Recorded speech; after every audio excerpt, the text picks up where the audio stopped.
Assalamualaikum warahmatullahi wabarakatuh. Kembali lagi di Lesehan Education. Oke teman-teman, pada kesempatan kali ini kita melanjutkan di video yang sebelumnya. Jadi di video sebelumnya kita sudah membahas tentang silogisme yang kita mulai dari 2 premis kemudian 3 premis ya teman-teman ya.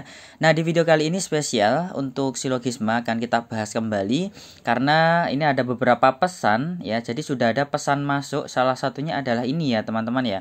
Permisi Kak, saya mau kasih masukan untuk silogisme soal terbaru yang 3 premis. Setiap soal yang keluar itu premis-premisnya hanya dipisahkan oleh titik dan di premis kedua seperti tidak ada sangkut pautnya dengan premis 1. Nah, nanti premis 3-nya baru nyambung dengan premis 1-nya. Kemudian sama ini Kak, jawabannya itu pendek-pendek. Sudah tidak ada jika makanya, mohon dibahas. Oke. Ya, jadi selain pesan ini masih ada pesan banyak sekali ya teman-teman. Maaf kalau tidak bisa saya baca semuanya. Pada intinya adalah banyak yang request tentang silogisme seperti ini. Maka di video kali ini di part 14 di bagian ke-14 itu saya bahas lagi untuk silogisme 3 premis dengan FR yang terbaru ya, dengan tipe-tipe soal yang terbaru yang sedikit berbeda dengan yang sudah dibahas di part 12. Oke teman-teman, sebelum kita membahasnya, bagi teman-teman yang baru bergabung di channel ini, jangan lupa untuk klik tombol subscribe dan jangan lupa untuk aktifkan notifikasi loncengnya supaya tidak ketinggalan video bermanfaat yang lainnya. Oke, kita mulai saja ya teman-teman ya. Ya, sebelum kita masuk ke soal-soalnya, soal-soal FR terbarunya teman-teman. Oke, di sini saya mau berikan revisi dan juga istilahnya konfirmasi terhadap soal kemarin yang sempat viral ya, yang mana soal ini juga dibahas oleh salah satu channel yang lain, mungkin teman-teman sudah tahu. Dan di sini kemarin saya soalnya sedikit kesalahan penulisan saja teman-teman ya.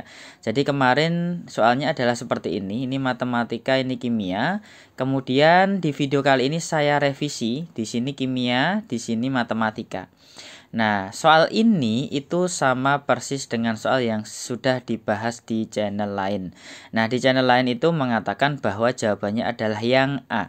Oke, di sini akan saya revisi bahwa nanti jawaban yang benar itu adalah tetap yang E, bukan yang A. Nah, di sini akan saya buktikan ya teman-teman ya. Oke. Soal revisi, jadi semua siswa yang suka fisika juga suka matematika, semua siswa yang suka kimia juga suka matematika, kemudian sebagian siswa yang suka fisika itu juga suka kimia.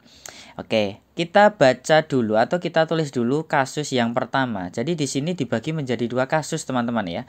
Kasus yang pertama itu adalah di sini ya, matematika itu ada yang besar ini ya, yang segi 4 ini adalah matematika. Kemudian di dalamnya ya, di sini itu ada fisika ya, fisika, kemudian beririsan dengan kimia gitu ya. Nah, itu pernyataan yang pertama dan kedua. Ya, jadi semua yang suka fisika, suka matematika, itu yang ini ya. Kemudian semua siswa yang suka kimia itu juga suka matematika, itu seperti ini. Nah, kemudian sebagian siswa yang suka fisika juga suka kimia. Nah, itu adalah yang saya kasih warna ini, warna orange ini ya. Itu berarti menandakan di premis yang ketiga seperti itu. Nah, kemarin di channel yang lain itu hanya menggunakan satu kasus ini, sehingga menyimpulkan di sini itu ada yang suka matematika namun tidak suka fisika seperti itu. Padahal di sini yang E itu juga masuk teman-teman. Jadi kalau hanya seperti ini yang dibahas, itu berarti yang ini itu juga, yang E itu juga masuk ya. Sebagian siswa yang suka fisika juga suka kimia dan matematika. Yang mana? Yang ini, yang warna oranye ini masuk teman-teman ya. Yang saya arsir warna oranye itu adalah masuk di sini. Jadi sebagian yang suka fisika, suka matematika, suka kimia dan matematika. Jadi suka dua-duanya. Nah, itu masuk, ada juga. Jadi kalau ngerjakan pakai seperti ini saja, maka jawaban yang benar itu ada 2, yang A atau yang E gitu ya. Nah, tapi karena di sini ada kasus yang kedua ya, kasus yang kedua. Jadi kasusnya itu berbeda dengan kasus yang pertama. Kalau kasus yang pertama itu yang suka matematika itu masih ada sisanya ya. Oke, ini secara logika memang betul ya. Nah, kasus yang kedua adalah bagaimana ketika jumlah yang suka fisika dan suka matematika itu sama banyaknya. Fisika dengan matematika itu yang suka sama banyaknya. Nah, itu sudah memenuhi premis yang pertama, teman-teman. Semua siswa yang suka fisika juga suka matematika. Ya, katakanlah yang suka fisika 5 orang, yang suka matematika juga 5 orang. Nah, ini sudah masuk. Maka di sini boleh saya gambarkan seperti ini. Nah, boleh saya gambarkan seperti ini. Nah, di dalam kotak ini ya, isinya adalah suka matematika ya, matematika dan juga suka fisika ya, fisika ya. Jadi ini sama jumlahnya. Yang suka matematika dan fisika itu jumlahnya sama banyak. Kemudian yang kedua itu saya gambarkan dengan warna yang lain, itu misalnya seperti ini. Nah, misalnya seperti ini. Yang warna biru itu adalah yang suka kimia ya. Yang warna biru itu adalah yang suka kimia. Nah, yang suka kimia itu juga suka matematika dengan jumlah yang banyak ya. Dengan jumlah banyaknya sama antara yang kimia dengan matematika. Ya, itu jumlahnya sama gitu ya, teman-teman ya. Jadi di sini tidak ada yang suka matematika tapi tidak suka keduanya kayak gitu ya. Jadi ini adalah kasus yang kedua. Jadi kalau namanya menyimpulkan itu harus masuk ke dua-dua kasusnya ya. Oke. Nah, maka kalau kasusnya seperti ini, ketika kita menjawab yang A, maka itu akan salah ya. Ada siswa yang suka matematika namun tidak suka fisika dan kimia, ini salah. Ya, karena semua yang suka matematika ya, semua yang suka matematika itu pasti suka salah satu atau keduanya ya. Suka salah satu atau keduanya. Misalnya ada di sini, nah itu suka fisika saja. Ya, kalau di sini berarti suka kimia saja. Kalau di sini suka keduanya gitu ya. Jadi kasus yang kedua itu tidak ada ininya. Nah, seperti ini tuh tidak ada. Ya, tidak ada. Nah, ini yang masuk itu adalah ini kan.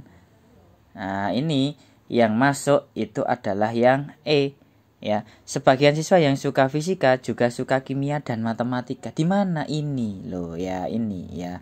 Itu adalah masuk dua-duanya. Paham ya, teman-teman ya. Jadi yang membedakan antara kasus 1 dan 2 adalah kalau kasus 1 ada yang suka matematika di luar fisika dan kimia. Kalau kasus 2 banyaknya yang suka fisika dan banyaknya yang suka kimia ya, itu sama dengan jumlah yang suka matematika. Jadi tidak ada yang suka matematika tapi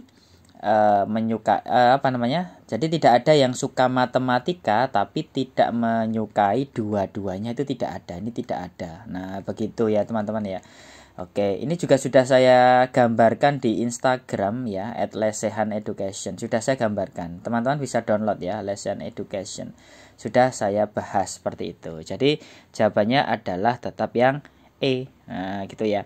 Oke, ini adalah revisi soal kemarin. Terima kasih untuk teman-teman yang sudah berikan komentar. Nah, sekarang kita lanjutkan ya. Nah, sekarang kita lanjut ke soal yang tadi ditanyakan oleh teman-teman kita. Oke, sekarang kita masuk ke soal yang pertama. Nah, ini mungkin adalah soal yang dimaksud oleh teman-teman kita kemarin yang sudah tes ya. Jadi mengatakan soalnya itu disambung ya, tidak atas bawah kemudian bawahnya lagi. Nah, kemudian premis 1 dan 2 itu tidak ada kaitannya. Nah, kayak gitu ya. Ini coba saya berikan ilustrasinya seperti ini. Yuk kita baca dulu ya, teman-teman ya. Orang yang banyak sekali kebutuhannya pasti tidak tentram hatinya. Seseorang yang tidak mengendalikan keinginannya selalu menginginkan 1001 macam barang. Nah, kalimat pertama atau premis pertama dan juga premis kedua ya, itu tidak ada kaitannya ya. Ini tentang kebutuhan, tentang tentram hatinya. Kemudian yang ini mengendalikan keinginan dan menginginkan 1001 macam barang. Tidak ada kaitannya. Tapi teman-teman, pasti di premis yang ketiga namanya adalah silogisme, itu pasti ada kaitannya nanti ya. Orang yang menginginkan 1001 macam barang. Nah, ini kan sudah disebutkan di premis kedua ya. Tentunya banyak sekali kebutuhannya. Nah, ini adalah sudah disebutkan juga di premis yang pertama gitu kan. Pasti ada kaitannya. Kalau ketemu soal seperti ini, bagaimana cara mengerjakannya ya? Langkah pertama adalah teman-teman tetap tulis ya sesuai dengan simbol-simbolnya. Simbol-simbol gimana? Kemarin kita sudah punya ini ya. Kalau ada 3 premis, ini PQ, ini QR, kemudian RS ya. Maka kesimpulannya apa? Ini yang sama coret gitu kan. Kesimpulannya adalah apa? Ini ya, PS gini kan. Nah, kesimpulannya kan ini.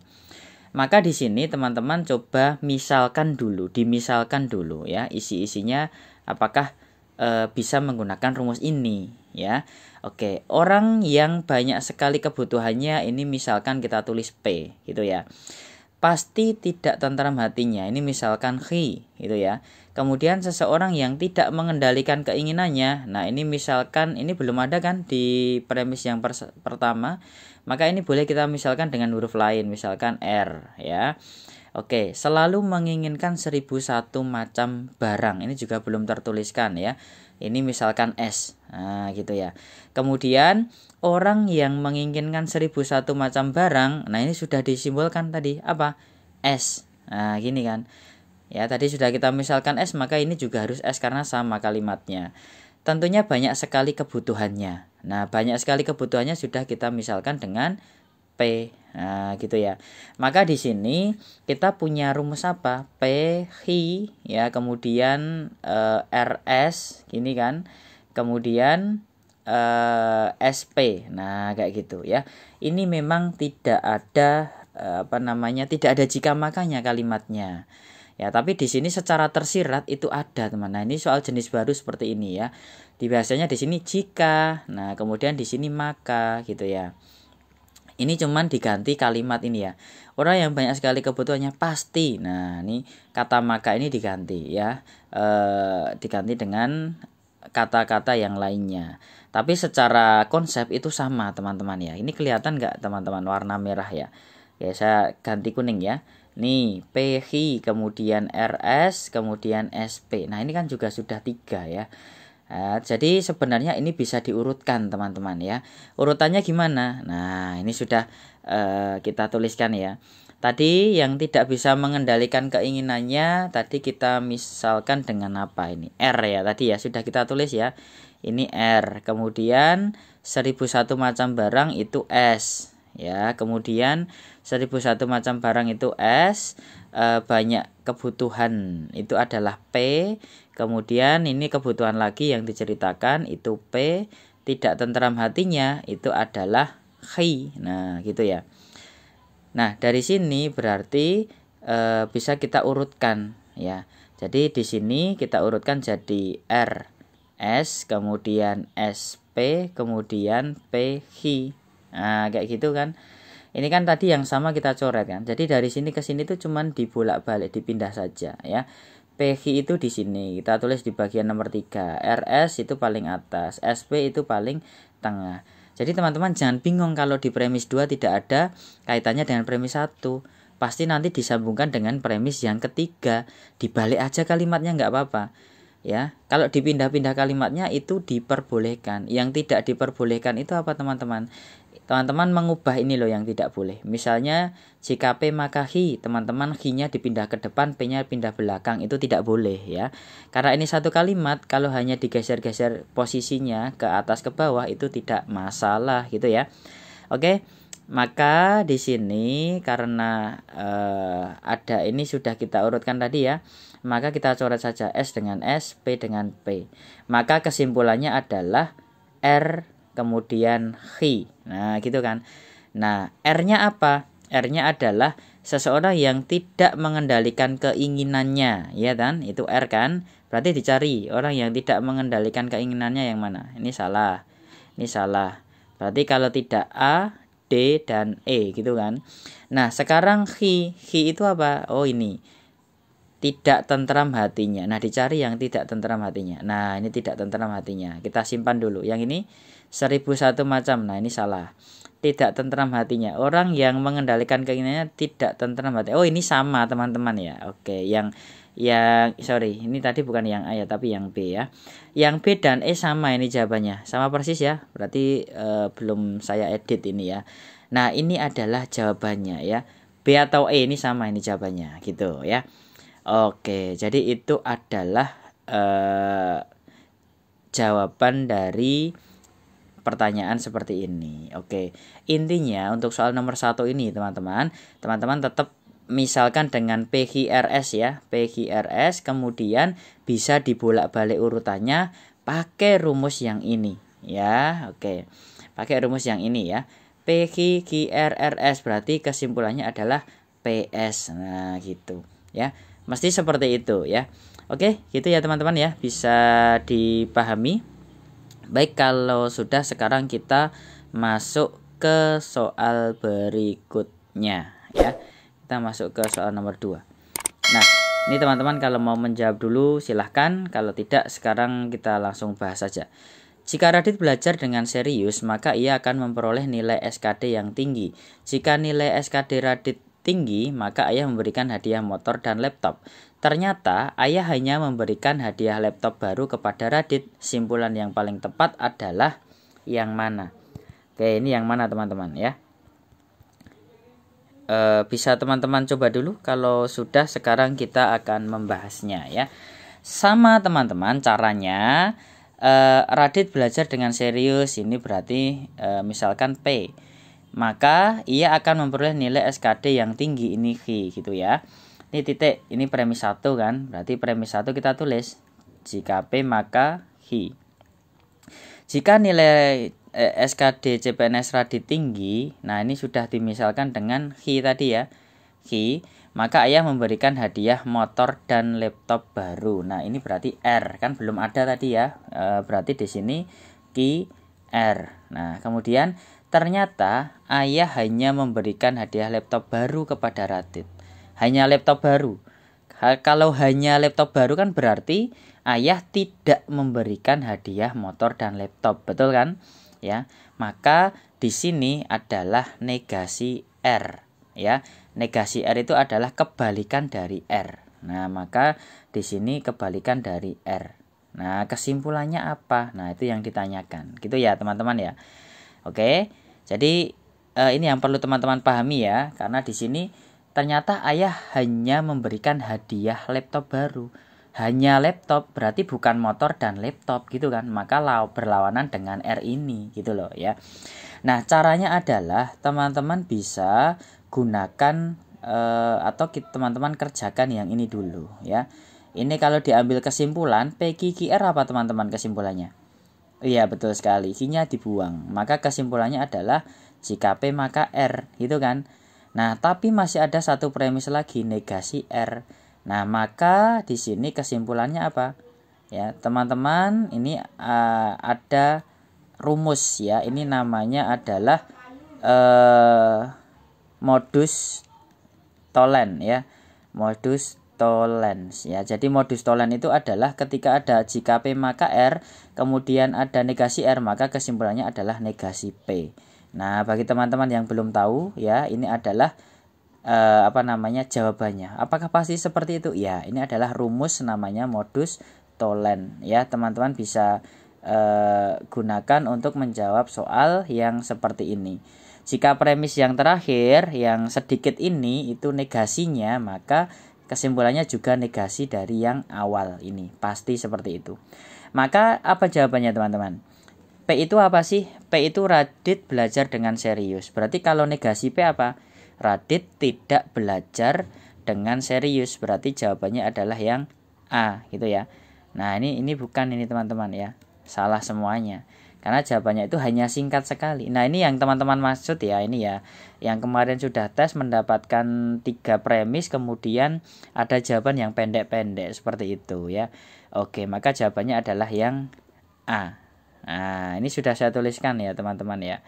Ini saya hapus kalau teman-teman mau melihatnya nih. Nah, ini sama, saya tuliskan di bawah itu sama teman-teman ya. Jadi ketika kita bisa mendapatkan ini P, kemudian ini X, kemudian ini X, kemudian ini R, dan yang bawah itu ini adalah negasi R, kebalikan dari R, maka yang sama dicoret ya. Ini kan berarti tinggal jika P maka R, kemudian ada negasi R, maka kesimpulannya adalah negasi P. Nah, pasti seperti itu. Oke, bisa dipahami ya. Oke, lanjut sekarang soal nomor 3. Ya, oke teman-teman, untuk namanya tadi saya menjelaskannya modus apa? Modus Tholen ya. Yang pertama yang itu tadi modus Tholen ya. Kemudian ini nanti kita menggunakan modus yang lain, namanya modus Ponen. Nah, ini adalah contoh soalnya seperti ini ya. Jadi saya berikan rumus dulu ya. Kalau tadi ya ada jika P maka X, kemudian ada negasi X, yang tadi di soal berikutnya ini adalah R, maka di sini kesimpulannya apa? Negasi P gitu kan. Nah, ada satu rumus lagi saya tulis di sini ya. Jika P maka X, kemudian di sini ada P, maka kesimpulannya apa? Kesimpulannya adalah X gitu ya. Ini namanya modus Ponen. Kemudian ini modus Tholen. Nah, kemudian satu lagi namanya adalah silogisme. Nah, silogisme itu yang jika P maka X, jika X maka R, maka kesimpulannya adalah jika P maka R. Kalau ada 3 premis, jika P maka X, jika X maka R, jika R maka S, maka kesimpulannya adalah jika P maka S. Nah, kayak gitu ya.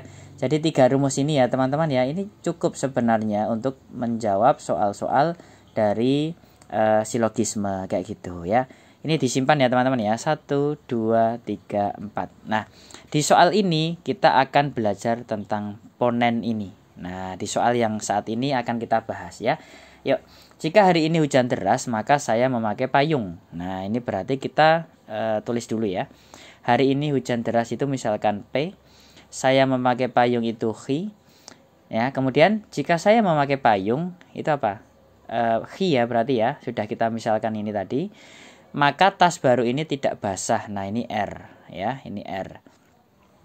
Kemudian jika tas baru ini tidak basah, ini R, maka alat tulis yang di bawah tetap kering. Nah, ini kata-kata baru kan, maka ini boleh dikasih S gitu ya. Maka di sini premis-premisnya adalah, saya ganti warna. Premis-premisnya adalah jika P maka X, itu premis yang pertama. Kemudian premis yang keduanya adalah jika X maka R. Premis ketiga jika R maka S ya. Oke, nah itu kita simpulkan dulu ya. Ini berarti kesimpulannya apa? Coret. Kesimpulannya adalah P kemudian S gitu kan. Ya, jika P maka S. Jadi kesimpulannya itu adalah jika hari ini hujan deras itu P-nya, maka S-nya apa? Alat tulis yang di bawah tetap kering. Nah, kemudian teman-teman, di sini ternyata masih ada pernyataan yang terakhir. Ternyata hari ini hujan deras. Hujan deras itu apa? P kan? Nah, maka kesimpulannya apa? Sesuai dengan rumus ini. Kesimpulannya adalah S. Nah, gitu kan. Maka S itu apa? Alat tulis yang di bawah tetap kering. Ya, maka yang mana ini? Salah. Betul ya. Yang jawabannya adalah yang E. Nah, gitu ya teman-teman ya. Jadi kuncinya itu hanya ada di sini, dan di sini. Serta teman-teman belajar yang di part 12 yang silogisme ekuivalen itu silahkan dipelajari gitu ya. Oke, bisa ya teman-teman ya. Bisa dipahami ya. Oke, baik. Jadi di sini tadi saya ulangi, untuk mengerjakan soal ini teman-teman gunakan ini yang 3 premis. Kemudian jika ada tambahan premis yang lain teman-teman bisa gunakan, kalau tidak ponen itu Tholen gitu ya. Jadi ini adalah kesimpulannya. Nah, ini ya adalah kesimpulannya gitu ya.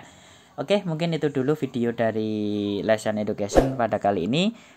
Video apa lagi yang perlu dibahas silahkan tuliskan di kolom komentar. Terima kasih sudah menyaksikan sampai akhir. Wassalamualaikum warahmatullahi wabarakatuh.